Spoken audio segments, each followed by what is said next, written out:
I'm going to show you how to plant some runner beans and all kinds of beans that run up poles today. And we're going to protect them just in case there's any frost. It's the 13th of May today. So we're going to put a little cover around them just in case. It's pretty clear for the next few days, but if it gets to about 3 degrees, you're going to get frost and they will get damaged. So let's have a look at this piece of ground here, which you will have seen from previous videos I've protected with chicken wire because of the not the birds, yeah, the birds actually, but the cats. The cats love scratching. So this is what I've done. I'm just launching that away, and I'm going to just show a first planting. First of all, we're going to put these really long ones in. I know they are borlotti beans, and you can see they've gone quite long and leggy. And I'm going to put a variety here. I'm not going to get too precious about putting all one sort in one place. And you'll see, you can come in a little bit, you'll see the extent of that root system. That's pretty ready to plant. You will hear some ripping as I pull them apart, but that's okay. Yes, I'm just pulling those apart. And little tomatoes just falling out. I'm going to throw that away. And you can see they're actually already quite twined up together. So I'm going to untwine them because I need them to be wound around the actual stick, not each other. So I'm just going to dig a hole here. These are actually last year's beans. I don't know if you can see these here. These are the last year's beans. I cut them off the ground because I do know if you protect them, they will come back. They look like they could have some life in them, but I've just let that one go.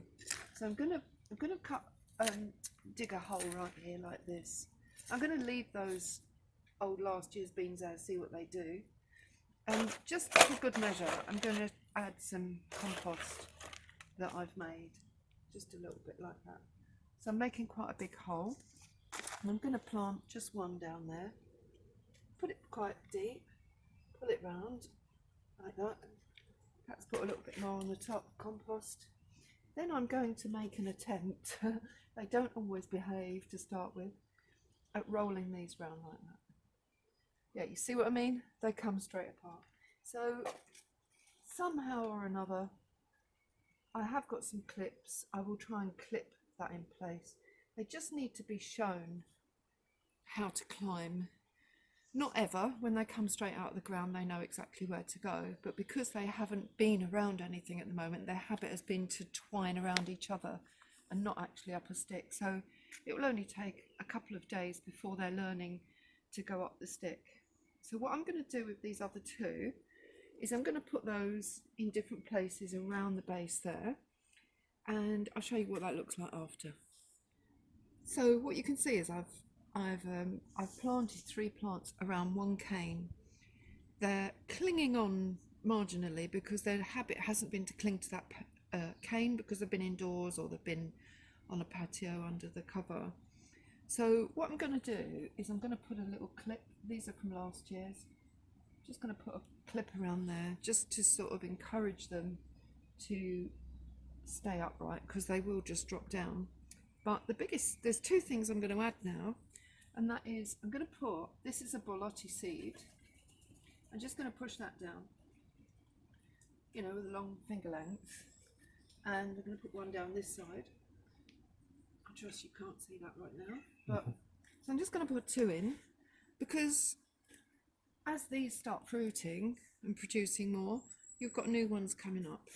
So I threw these seeds in. These are red aurak spinach, a very ancient form of spinach that I got from Cressing Temple Barnes. One of the stewards there gave me a handful of seeds, and I just threw them in here, thinking, well, let's see what happens.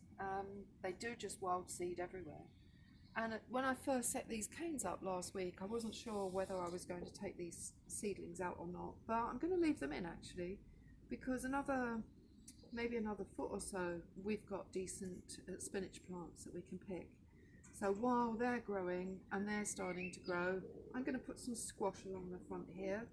And though these aren't necessarily corn, we've got the two sisters instead of the three sisters. So the three sisters is corn, beans, climbing up it, and squash along the bottom. So I haven't got any corn.